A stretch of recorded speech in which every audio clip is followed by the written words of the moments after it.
YouTube, what's good? Senju, back at it again with another video. So for today, we are going over the Wilds of Talandre release patch. Now, as you can see in the table of contents or chapters here, we have the new zone as well as level progression updates, solo dungeons, 3-star dungeons, and etc, etc. A lot of the release info that is in this article has been gone over multiple times, so there will be some parts that I will read through and probably just kind of graze over because we already either have the content or we've already gone over the content, and there most likely won't be an in-depth deep dive in the way that we normally do this. So today we're basically going to go over the entire article, and we're going to go through and see exactly what's going to be brand new and cover pretty much all that we can cover within the new Talandre release notes. So starting off with point number 1, we're just going to go ahead and get right into it, because if you look at the side scroller over here, Lord have mercy, look at how thick this bar is. This bar, there's a lot of content within this article. However, anyway, as I was getting to, we have the new zone Talandre, located in the central region of Silesium. Talandre has long been an area inhospitable to human settlement due to its rugged terrain and unusually rampant demonic beasts. The most elevated area became home to refugees fleeing the oppression of the Crimson family, founding the village of Urba. Much of the nature remains untouched by human hands due to the harsh environment and deadly monsters. A little just brief overview of how the area is done. I typically like when people do this, or developers do this. You know, I'm a huge lore backstory kind of guy because I want to know how things got from point A to point B, and I kind of hope they really bank on their lore when it comes to the campaign, because I'll be honest with you, the first campaign, as good as it was, didn't really have much for me to go on in terms of backstory and lore, which made it hard to connect things from point A to point B. So hopefully this campaign is an improvement on that, as we know that this part of the campaign with the Crimson family and Talandre is a continuation of the chapter that we last left off on, where Clay just went into space and poofed.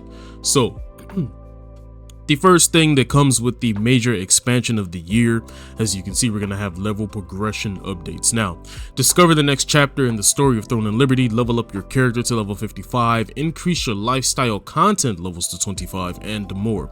Along the way, you'll encounter new diverse events, unexplored field dungeons, such as the Temple of Truth, and ferocious new field bosses.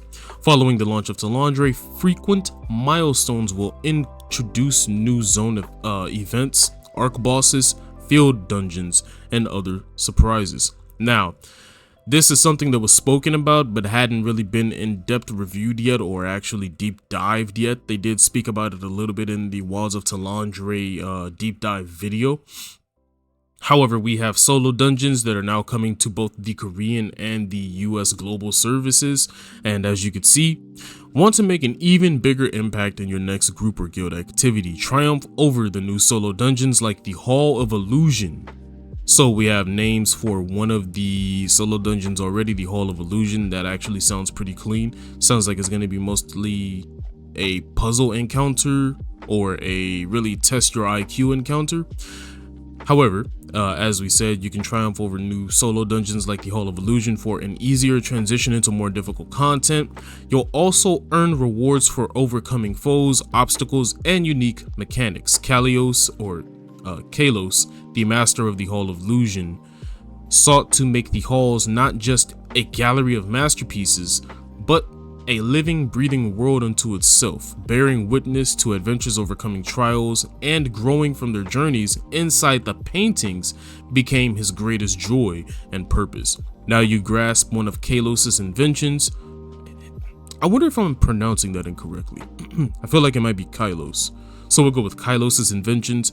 The hall's doors open before you, revealing an endless maze of corridors where countless paintings line the walls, each concealing worlds of infinite adventure within.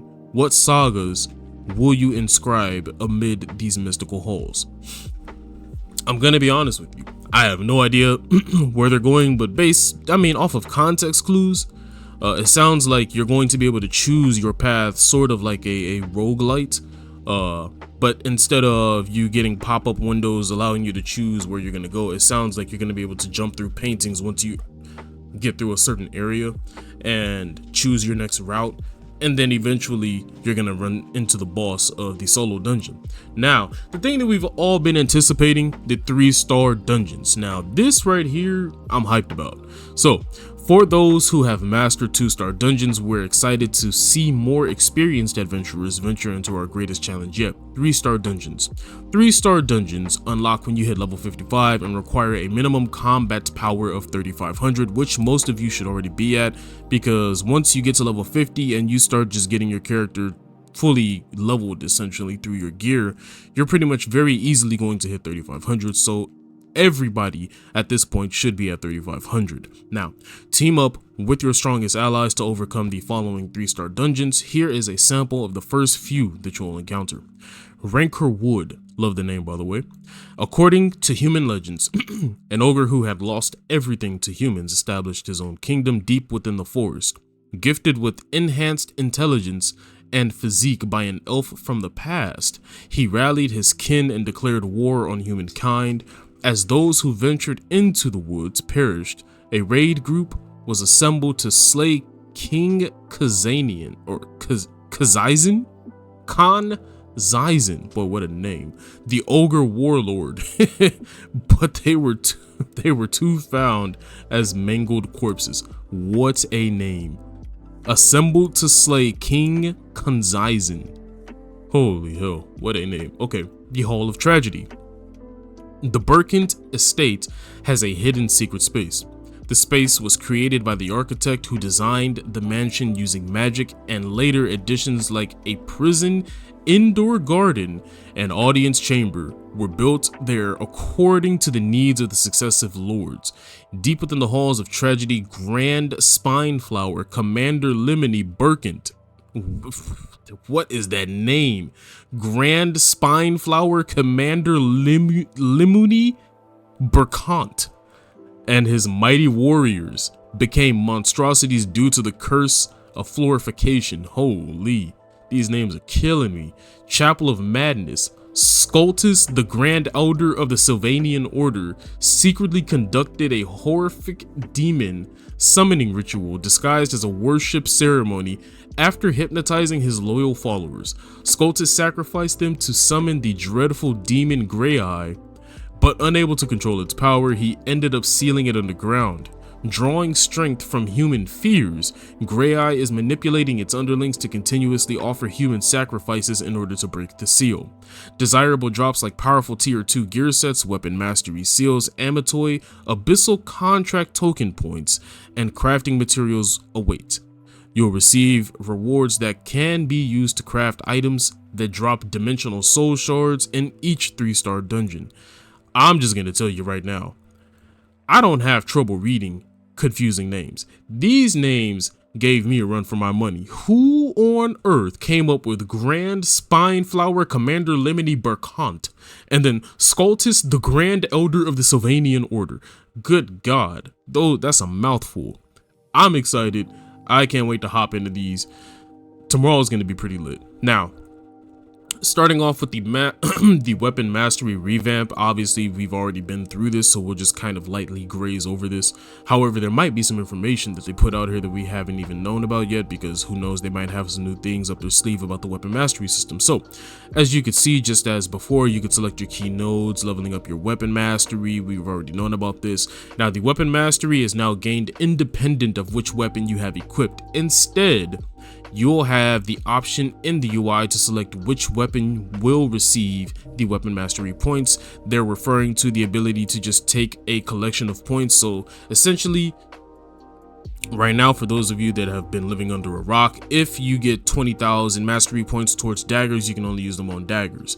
When this system launches, if you get 20,000 mastery points, you don't have to just use them on the daggers. You can actually choose which weapons you want to attribute the points to, which allows you to level up other weapons without even having to touch them, which is a good thing because it helps with diversity for your builds if you choose that you want to swap certain playstyles for either bosses or PvP. Now, you can obtain mastery experience through weapon mastery seals acquired from various content and invest that experience freely to level up weapons of your choice. As I just stated, weapon mastery can grow up to a maximum level of 200 per weapon, which we already knew about. Now, integrated mastery level. Now, your integrated mastery level is the sum of all your weapon mastery levels. Unlocking integrated mastery skill slots depends on your integrated level, allowing more skills to be activated. Based on your integrated mastery level, you can activate up to 4 integrated mastery skills. These skills apply regardless of your equipped weapon. Nodes. There is a cost for initially unlocking each node. There are 4 types of nodes: common, uncommon, rare, and heroic. Nodes can be leveled up to a maximum of 10. In case you don't know what those are, these little small nodes here, the ones that you can see with the number levels on them. That's what they are referring to. Now, all nodes can be activated by spending mastery points, solent, and varying types of precious ore, which, because precious ore is becoming such a common resource that we need to have, I hope they start coming up with more ways to gain precious ore. Now, with the proper requirements, uncommon nodes can be activated and then upgraded into rare nodes, and finally heroic nodes. You'll need at least 1 attack, support, defense, or tactics effect and 80 mastery points to activate 1 heroic node, or 120 points to activate 2 heroic nodes. A maximum of 2 heroic nodes can be used at once for more desirable passive effects. Now, achievement effects. Achievement effects are activated in each offensive, support, defensive, and tactical area by spending at least 20 mastery points in that area's grade. The area where you spent the most mastery points is prioritized for activation. For each weapon, up to 2 achievement effects per common, uncommon, and rare grade can be activated for a total of 6 achievement effects. And then we have changes to weapon mastery related items. Training Dew. The Training Dew item has been changed to Weapon Mastery Seal. It is used immediately upon acquisition and grants mastery experience to the weapon of your choice through the weapon mastery. Level up UI. Existing Training Dew can still be consumed with the new system but can no longer be acquired. You cannot acquire items exceeding the maximum mastery experience. Now, for those of you who are looking to min-max before tomorrow's patch, make sure that you get in today and get all of the activities done that you can to get all of your training due before 6 p.m. PST, because at 6 p.m. PST the maintenance window will start and it will not be done till around 9 a.m. PST sometime tomorrow, which means that for you guys on the East Coast, that is in the afternoon for you. So go ahead, get all of the activities done that you can to go ahead and get all of your training due, so that way tomorrow you can basically double down on getting more training due, so you can have a bit of a head start when upgrading your new mastery system, in addition to whatever mastery you already have capped out, if you have any mastery capped out already. Now, we don't have a lot of information on Nebula Island outside of what's been going on KR, because they already have this content. However, Nebula Island releasing after maintenance on March 13th, this is not launching immediately on the 6th, this is coming on the 13th, is a new inter-server activity accessible to level 55 players through the Secret Dungeons Lawless Wilds tab. Players can spend up to 5 hours per week there, with additional time available through Nebula Charged Stones. Honestly, I hate this kind of mechanic where you're gating people by time, but we'll see how this pans out for the entire community. The island consists of a central village and 6 distinct regions, including 1 peaceful zone and 4 war zones where PvP is always enabled. Players can access various hunting grounds through portals in the central village and collect lesser and greater nebula stones to exchange for items. The island features hourly events and periodic field boss battles with limited participation capacity. A new exclusive accessory system called Artifacts has also been introduced specifically for Nebula Island content. Now, the new artifact system is something that they briefly went over most recently. There hasn't really been a significant deep dive outside of what the Koreans have been speaking about, because they already have this system. However, once I get my hands on the system, I will give you guys a in-depth review as well. Now, redefine your playstyle through unique skills with artifact item sets. Artifacts can be obtained from Nebula Island and Abyss dungeons in Talandre. The system consists of 6 parts: 4 Talus stones, a solar stone, and a lunar stone, each with unique stats and effects. There are 14 different artifact sets across these 3 grades. There are 2 common, 4 uncommon, and 8 rare, with some stats being randomly determined upon acquisition. Players can trigger said bonuses by equipping 2 to 4 or 6 matching pieces of the same set. The Solar Stone provides an active skill, while the Lunar Stone grants a passive skill when equipped.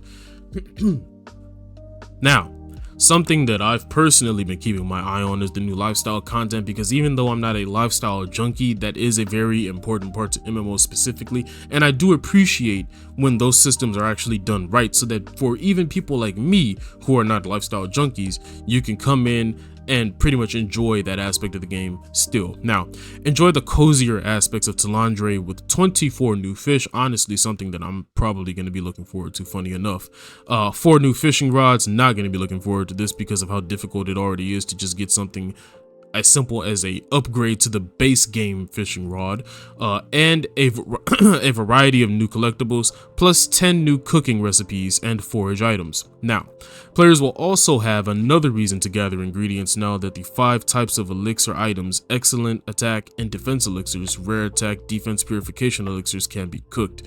While you're exploring the zone for collectibles like the Cornelian cherry tree, your favorite Amatoi can set forth on Talandre expeditions. They might even bring back new rewards. Alrighty, now we're at the tier 2 weapons. So, the master powerful tier 2 weapons with unique effects to bolster your abilities in any combat scenario.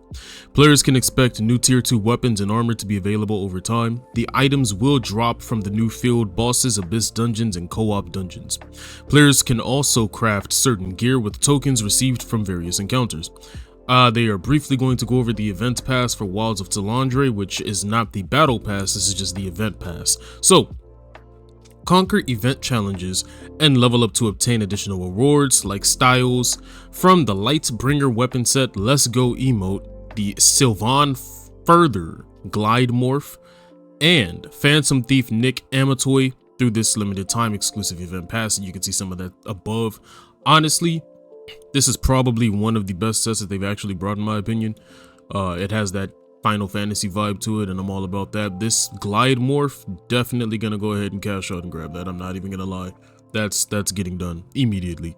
Now, the Talandre celebration packs, you guys can indulge on that if you really choose to. I choose not to because, you know, swipe is just not in my nature. So when it comes to celebration packs and whatnot, for those of you that want to indulge in that, you are more than welcome to do so.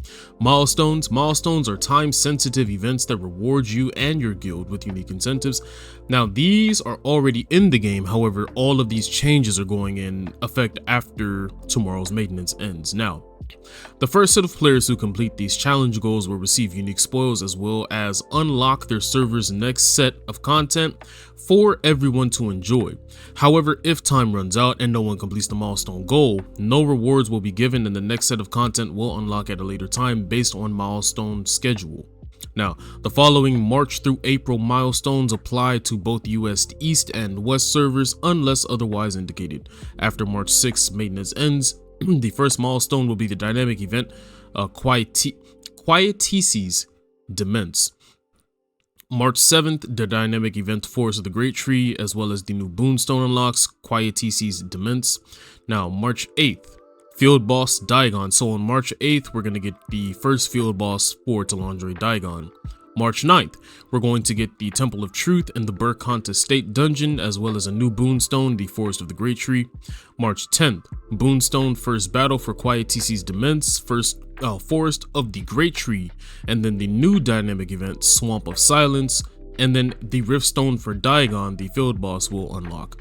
On March the 11th, the Riftstone First Battle for Daigon will go live, as well as for the US East only, they will be receiving the Field Boss Leviathan, as well as the Boonstone for the Swamp of Silence. And the reason why this is saying that the US East only gets it on the 11th is because they are 3 hours ahead, so this will most likely go live at midnight, which means that at midnight for us PST, we will receive the exact same thing. Now, March 13th, dynamic event Black Anvil Forge will unlock, as well as the new Riftstone for the Leviathan.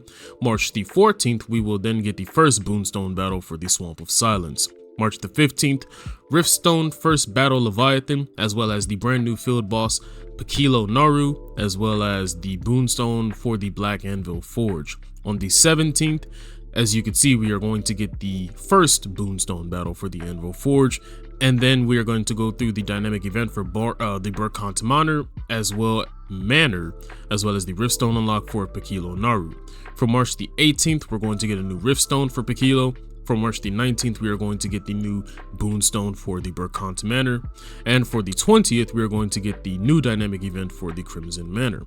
Now, for the 21st of March, we are going to get the Boonstone for the Burkant Manor, as well as the brand new dungeon, the Crimson Mansion. Now, again, as you can see, there is some time discrepancies here between the East and the West because of the 3-hour time difference. So we are going to get it first on the West side, and then we're going to get it on the East side the day following. Now, for the 23rd, you can see that we're going to get the next field boss, which is the Manticus Brothers, as well as the unlocked Boonstone and the Riftstone for Crimson Manor and the Manticus Brothers. For the 24th of March, we are going to get the first battle, the first Boonstone for the Crimson Manor, as well as, again, some time discrepancies between the 24th and the 25th, that 3-hour time difference coming into play again. We are going to get the Riftstone for the Manticus Brothers on both servers, just with the 3-hour time difference, causing it to be a day over. On the 27th of March, we will get the Arc Bosses finally, which means that all of the Arc Boss weapons will finally be in rotation after the 27th of March, and this will be for Dailes Noah and Giant Cordy. And then on the 29th, we will get the first battle for Dailes Noah, and on the 2nd of April, we will get Giant Cordy. Copy and paste this schedule to your respondent Discord server so that you guys know exactly what is going to be going live, when it's going to be going live, and what is going to be going live. And keep in mind that since these are server-based milestones, they will be in-game, so they will be very easy for you to find if you do not have them in your Discords. Now, for the meat and the potatoes, the combat and movement improvements for Throne and Liberty's Talandre release increased the basic attack range of some short-range melee weapons.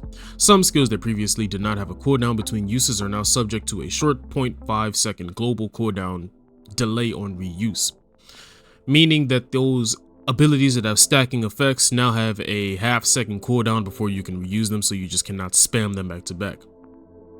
Changing or removing passive skill effects, such as changing weapon specialization bonuses, now applies a 15-second global cooldown to all abilities when done during combat situations, similar to changing equipped items. Range skills with cast times will now have an additional range buffer if the target moves out of range mid-cast. Action mode added a setting to disable auto move when clicking both left and right mouse button simultaneously to more consistently apply the defense skill action. When cycling targets using the tab key, targets will be prioritized based on distance and camera direction. Classic mode. The targeting range has been slightly increased to improve accuracy of selecting targets via mouse clicks. Remove the movement speed reduction that applied to characters while using attack skills for smoother movement and combat. Characters can now move at walking speed instead of running everywhere. Basically, this is the RP walk that they were talking about, because a lot of you have been asking about the RP walk. I'll take it. Honestly, it's not a bad thing, because in some cases you do like just watching your character walk, or for, again, RP reasons. Now, reduce the amount of action lock after using movement skills. Improve the traversal of movement skills so characters get stuck on terrain less frequently when using these. The player camera can now be rotated during certain movement skills that previously locked the camera angle during use. Improved directional control while jumping. Added a setting that allows players to ignore friendly targets with using click targeting. Reduced character inertia while moving. Directional changes will now take effect more quickly. Amatoi can now pick up dropped items even when their owner is under crowd control effect and cannot move.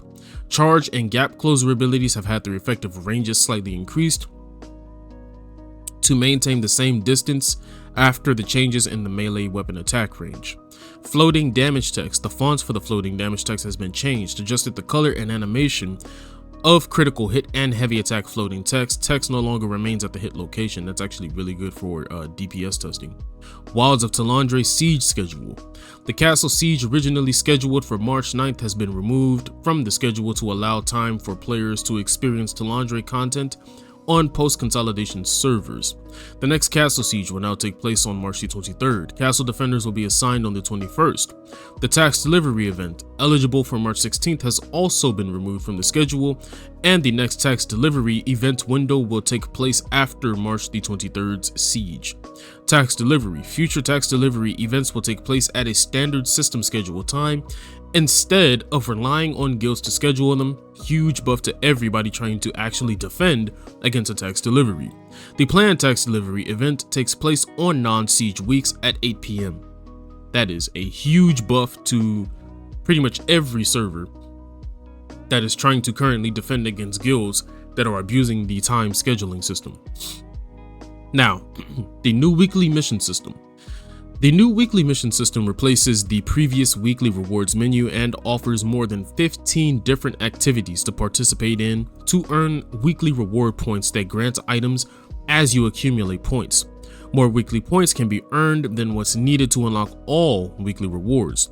Our goal is to give players more freedom when choosing which content to complete. Available missions include PvE, PvP, and lifestyle content. New missions are planned to be introduced over time. Here is a brief overview of the token consolidation. Abyss coins and dimensional soul shard items will be consolidated into two tiers of general purpose tokens, T1 token and T2 token. Existing owned Abyss coins and dimensional soul shards will be converted into T1 tokens with this game update. 1-star soul shards will be converted into a 1-to-1 conversion to a tier 1 token, and 2-star dimensional soul shards will be a 1-to-1 tier 2 tier 1 token. So basically all of your 1-star and 2-star dimensional soul shards will be converted into tier 1 tokens. Expected T2 or 2x T1 tokens, and Abyss coins 1 token. Now, dimensional essence salvation. You will be receiving 60 tier 1 tokens. If you currently have a salvation coin on you, the conversion will give you 60 T1 tokens. 1-star random matchmaking rewards will now receive 1 tier 1 token with a 7% chance to get 60 tier 1 tokens. And then the same thing will be happening for the 2-star random matchmaking reward, except it will be 24 tier 1 tokens instead of a 60 tier 1 token. I don't understand the scaling discrepancy here. Maybe it's because you're receiving 2 tier 1 tokens for 2 stars instead of 1. So I feel like these numbers should be swapped around, but we'll see how that plays out. 2-star soul shard selection chests. Basically, you're going to get 2 tier 1 tokens for those. And if you have any of the 12 selection chests, you will receive 24 tokens for those in conversion.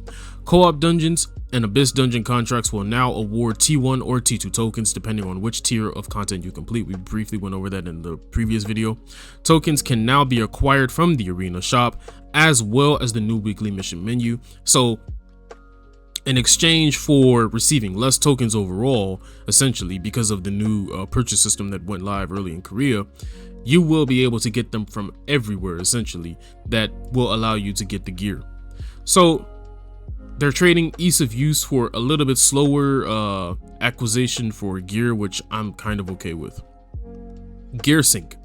To promote flexibility and experimentation with character builds, a new gear sync system has been added to help share equipment progression across items. Only gear level is synced. Traits will be still unique to each piece, which we did briefly go over. Once a piece of gear has been leveled to max level, +9 for tier 1 or +12 for tier 2, it can become an anchor piece for other items of that slot type. Up to 2 assigned gear slots can be unlocked per slot type. Unlocking slots has a one-time growth stone and solid cost. Additional gear items placed in those sync slots will function as max level upgrade versions of the item as long as they are slotted.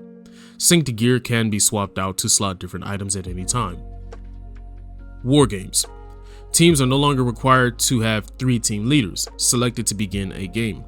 At least 1 team leader must be designated. Added a game start countdown at the beginning of battles. While awaiting war games battle preparations, players will be removed from the wargame lobby by entering dungeon queue or arena match. In addition to joining a war games lobby, while queued for party matchmaking or arena matches will cause the player to leave those queues. Improved calculation of damage healing shown on the Wargame stat board. Players who have dealt or received no damage are now displayed on the list. Additional improvements to team member and leader management through the Wargames UI.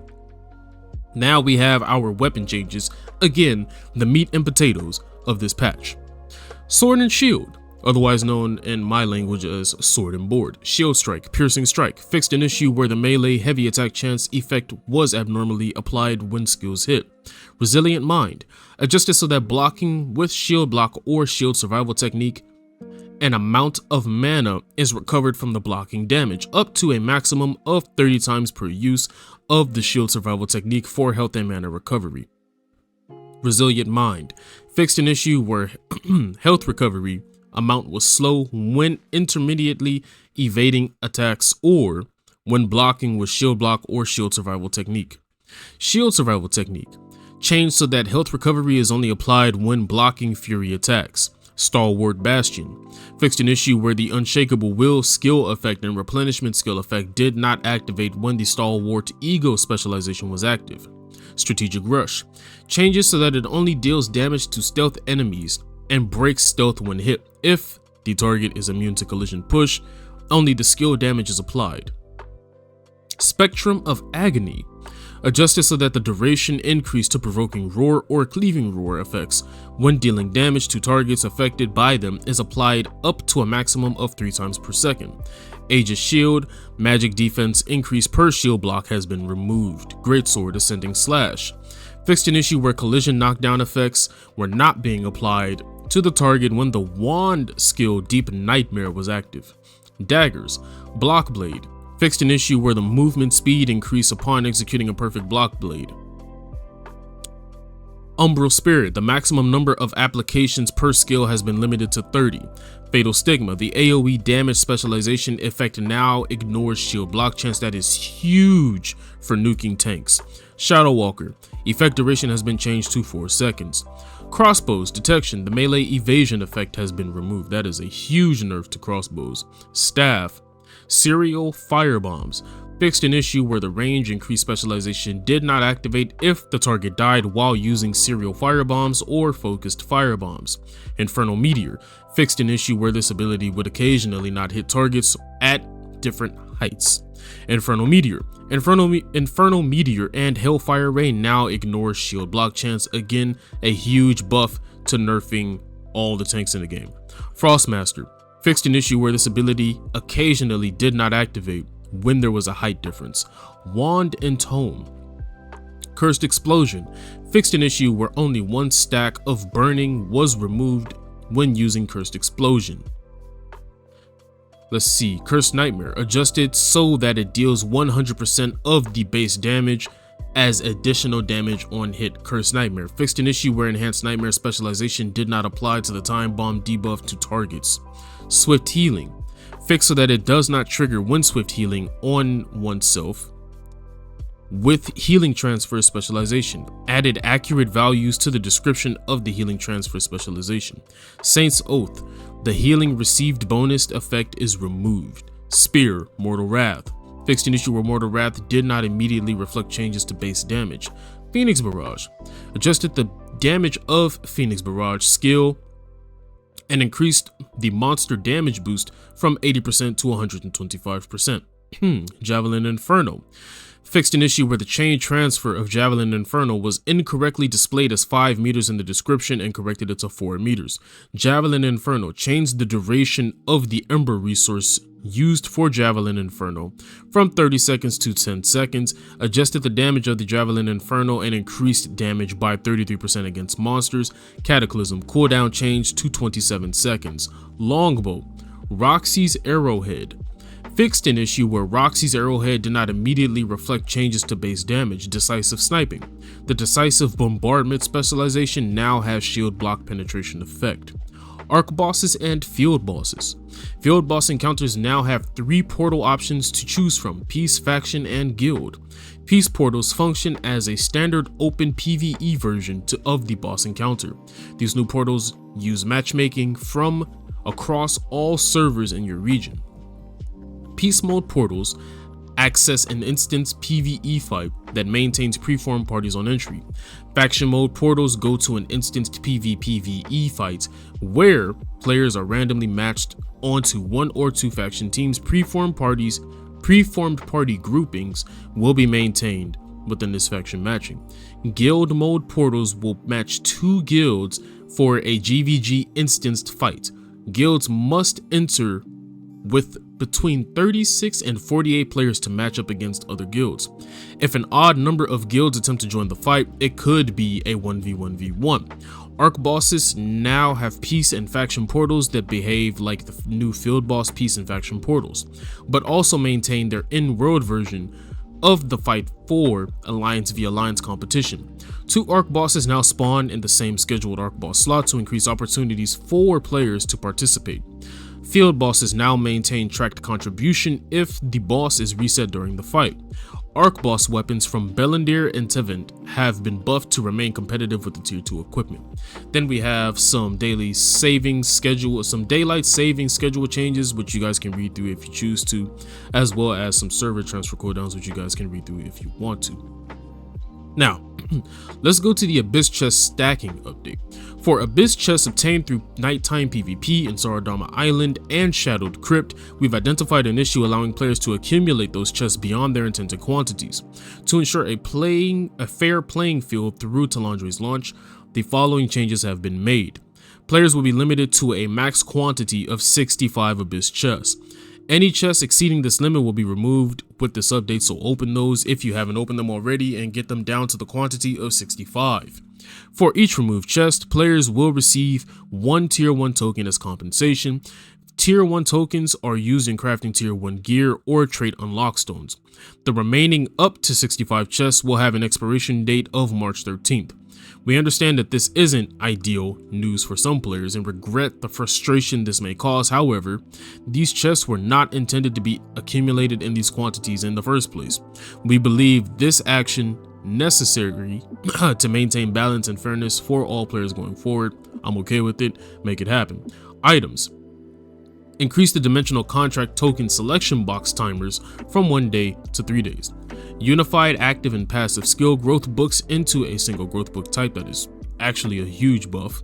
Processed Marind and regular Marind have been consolidated into a single item type to reduce inventory clutter. Training Dew has been replaced with Weapon Mastery Seals as part of the Weapon Specialization Overhaul. General settings. The storage may now be upgraded to hold up to 500 items, which is needed because we are now going to have tier 2 items. Added a setting to prevent your character from force stopping when casting a stationary skill while moving. Added a setting to adjust the behavior of morph usage between a toggle or a held interaction. When in toggle mode, morphs will not be automatically cancelled when you stop moving. Updated arena shop to include new tier 2 tokens as a weekly purchasable. Guild bases now have training dummies inside. That's actually very nice. Dynamic events. Events below level 45 no longer have Dominion versions on the schedule. Dynamic events removed power scaling. Japanese language localization has received an improvement pass with a focus on combat skill descriptions. Dungeons and instances. Torture Chamber of Screams. Caligris now only spawns 3 ghosts for the entire fight. Torture Chamber of Screams modified some mechanics in this dungeon for more approachable behavior. Removed the Warden transformation sequence, and now any player can interact with the wall symbols. For the section involving Scream collection devices, these devices can no longer be destroyed by zombies. Gate of Infinity increased the rewards granted by Gate of Infinity challenges.